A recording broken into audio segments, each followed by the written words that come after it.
எல்லோருக்கும் என் முத்தான முதற்கண் வணக்கத்தை தெரிவித்துக் கொள்கிறேன். அகிம்சை வழிய கையில் ஏந்தி அமைதி போராட்டத்தை நடத்தி வெள்ளையனை நாட்டை விட்டு துரத்தி மீட்டு எடுத்த சுதந்திரம் நம் சுதந்திரம்.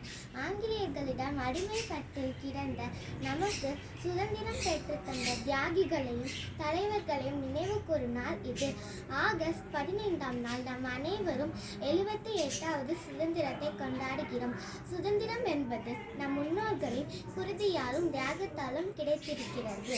சொந்த நாட்டில் ஆங்கிலேயர்களுக்கு அடிமைகளாகவும் பொம்மைகளாகவும் நடத்தப்பட்டனர்.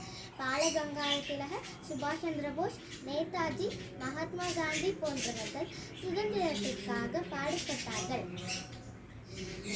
அகிம்சை போராட்டத்தால் ஆங்கிலேயர்கள் இந்தியாவிற்கு சுதந்திரம் அளித்தனர்.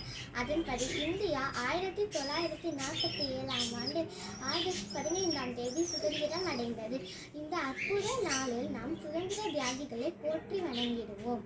நாம் இந்தியர்கள் என்பதில் பெருமை கொள்வோம். ஜெய்ஹிந்த். வாழ்க பாரதம், வளர்க பாரதம். வந்தே மாதரம், வந்தே மாதரம். நன்றி.